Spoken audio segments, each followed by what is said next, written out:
Saya Ino di Nadal Studio sebagai account eksekutif plus produser.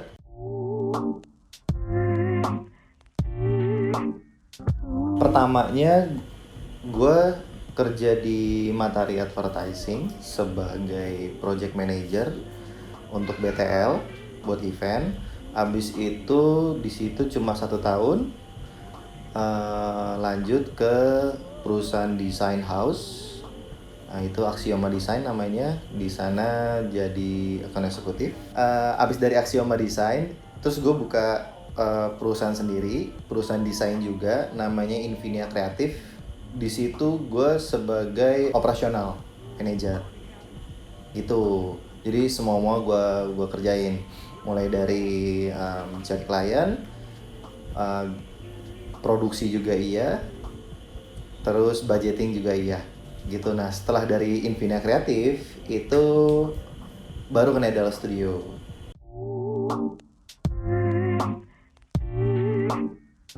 Gak ada alasan sih sebenarnya.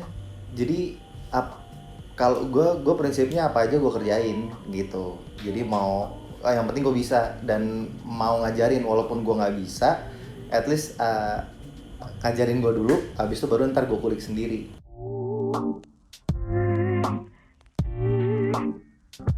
Kalau yang gue jalanin produser di Nadal Studio itu, gue budgeting sebelum lempar quotation ke klien. Jadi si akun eksekutif nih kan hubungannya sama klien nih. Nah, mereka minta budget untuk produksi, untuk penawarannya. Gue bikin budgeting. Habis misalkan oke, habis itu gue cari timnya di pre-productionnya, terus nge-set up tim-tim yang lain untuk bikin board. Habis itu kita present PPM, habis itu production, habis production post, jagain editing dan lain sebagainya.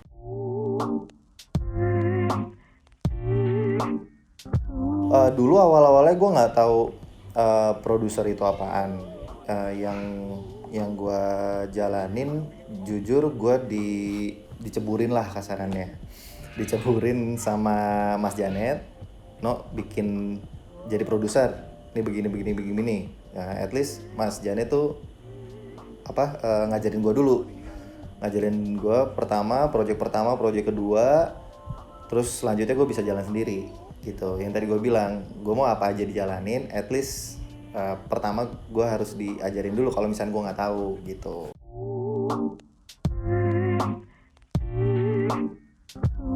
Yang paling berjasa dalam karir, kalau boleh gue jujur, Mas Janet sih. Dia yang ngasih kesempatan gue jadi produser. Kalau enggak mah nggak jadi produser gue. Kalau dalam hidup beda ya, kan dalam karir kan ya. Iya, kalau dalam karir Mas Janet.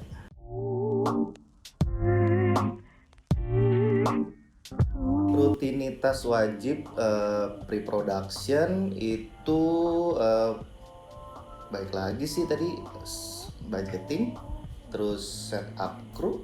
Habis set up kru oke. Sambil jalan bikin board, koordinasi sama fotografer juga, sama kru-kru yang lainnya. Kayak kalau misalkan ada fashion stylist juga koordinasi situ juga, untuk bikin board untuk di present ke klien, agensi ataupun direct. Nah, begitu sudah hari H, rutinitasnya ya produksi si konten tersebut sih. Habis itu postnya baru jagain editing. Maksud jagain editing ya kita tanya ini shortlist foto atau video yang sudah approve sama si klien directnya gitu ya. Habis itu ya udah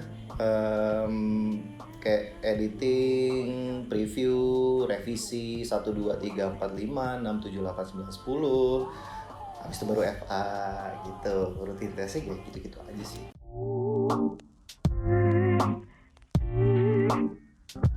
Sebenarnya sih nggak ada kendala ya. Kalau gue mikir positifnya, ya semua apa yang kita udah produce pasti ada yang kurang, ada yang lebih gitu kan ya.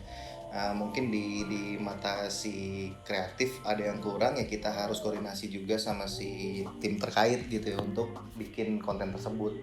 Masalah waktu sih paling kendala, karena kan ya balik lagi si klien nih, agensi ataupun direct, dia pasti semuanya pengen perfect. Kita pun juga berusaha untuk bikin konten yang perfect gitu kan, cuma kan kita dibatasin sama waktu nih gitu. Nah, seperfect-perfectnya kita juga harus ngeliatin waktu.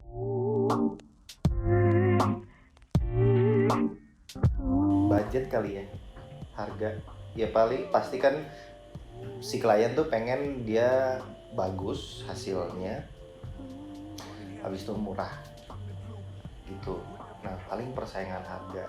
Nah, tapi ada nih, gue pernah nemuin yang harganya di bawah gitu, di bawah harga rata-rata gitu. Cuma dia ngeliat lagi kualitas si fotografernya gitu, make sense nggak gitu. Jadi si agensi atau klien pun ngeliat jangan sampai karena mikirin harga terus kualitasnya yang mereka mau itu turun. Jadi yang mungkin yang dilihat pertama mungkin harga dulu, habis itu baru kualitas. Kalau misalkan harganya jauh banget, dia pasti akan ragu nih kualitasnya bagaimana nih gitu kan. Cuma kalau misalkan mereka sudah bekerja sama fotografer yang ikutan pitching, mereka udah tahu nih kualitas A, kualitas B, kualitas C itu seperti apa. Ya udah paling perang harga sih.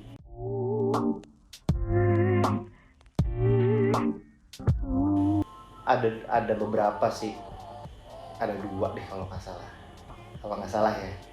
Kita syuting sampai pagi 2 hari kalau nggak salah 2 hari kita syuting sampai pagi. Jadi gue udah kasih tahu orang artnya suruh bawa salah satu pernik untuk dress up setnya gitu ya. Nah, ternyata ada yang kelupaan dia bawa nih gitu. Nah, dia harus ganti seperti yang sudah di deal di awal, dan posisinya itu hari Minggu kalau nggak salah. Nah, itu kan rada susah kita geraknya tuh. Kan gini, misalkan yang sudah approve taplaknya warna kuning, ternyata si art gue kelupaan dia bawa taplak warna kuning. Dia bawa taplaknya warna di bawahnya kuning, jadi agak lebih putih sedikit gitu, agak krem gitu kan. Terus habis itu ya udah gue ngomong sama si kreatif sama produsernya, terus kata dia ya udah dinaikin nanti di postnya gitu kan. Ya udah dinaikin di postnya. Terus yang kedua, gue dikasih tenda untuk photoshoot, dikasih AC juga, tapi yang ternyata AC-nya nggak begitu dingin. Terus gue dijanjikan ada runner dari mereka gitu ya.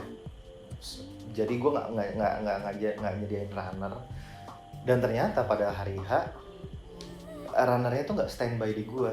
Jadi runnernya tuh memang runner acara event, ya udah mereka kabur-kaburan gitu ya. Akhirnya gue turun tangan sendiri, dan itu foto sampai jam 12 malam 2 hari. Kita ada 41 menu yang gue harus ngambil ke setiap stand. Habis itu di dress up sama si fashion stylist. Kita bikin 2 set, 1 fotografer, alatnya juga 2. Yang besokannya setelah selesai, fotografer gue masuk rumah sakit gara-gara tipes. Karena satu, areanya kepanasan, terus kedua mungkin dia udah kecapean, terus udah makannya udah nggak benar gitu lah.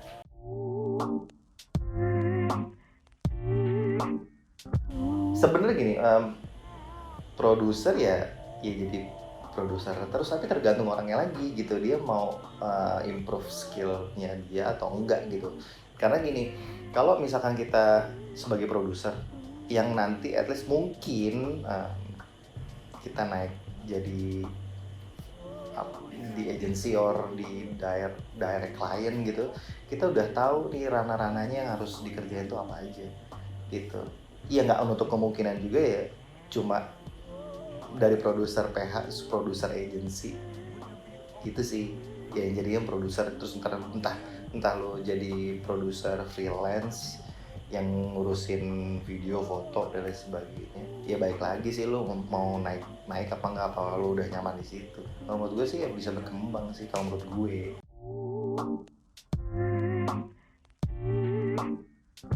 Produser kan lebih ke servis ya, kita PH kan fotografi lebih ke servis, jadi kita gimana caranya nge-servis klien lah kita. Jadi harus bisa ngeliat celah itu gitu. Jadi sabar, harus bisa ngeliat celah apa yang bisa di delivery, dan harus tenang aja sih.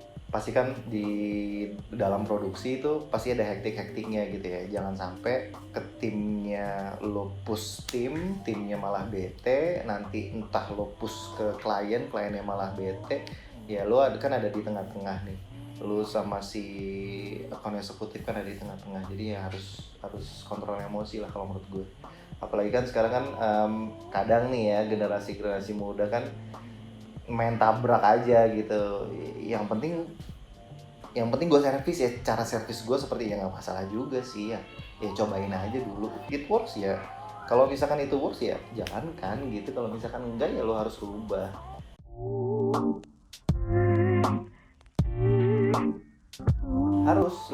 Harus sesuai passion, supaya lo kerja nggak berasa kerja, jadi kayak hobi gitu kan. Kalau misalkan lo hobi kan lo seneng gitu kan, ya lo bisa ngulik aja sih kalau passion. Kalau lo nggak passion ya lo nggak akan ngulik juga gitu maksud gue. Karena kan skill kan bisa diimprove pada saat lo jalan gitu kan. Jadi ya kalau lo passion di situ ya kulik lah gitu. Begitu dikulik lo nggak akan ngerasa lo kerja gitu, karena itu passion lo gitu.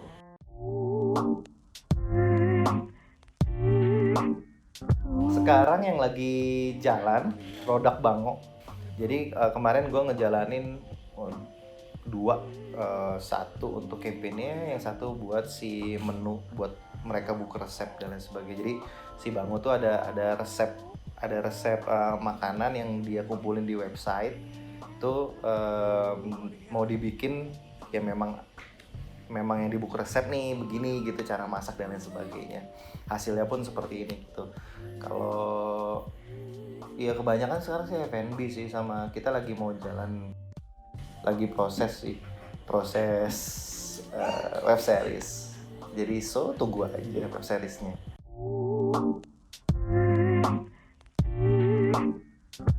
Harapannya untuk si Nedel nih nggak sekedar kita bikin digital konten aja gitu ya, mungkin bisa merambah ke billboard, bisa merambah ke bikin video or TVC, dan gue yakin capable kok Nedel.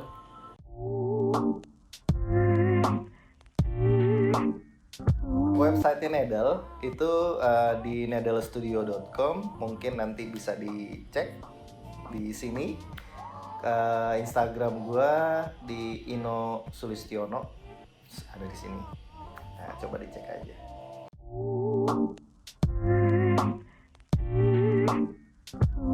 Menurut gue harta yang paling berharga adalah keluarga. Jadi Nedel adalah keluarga.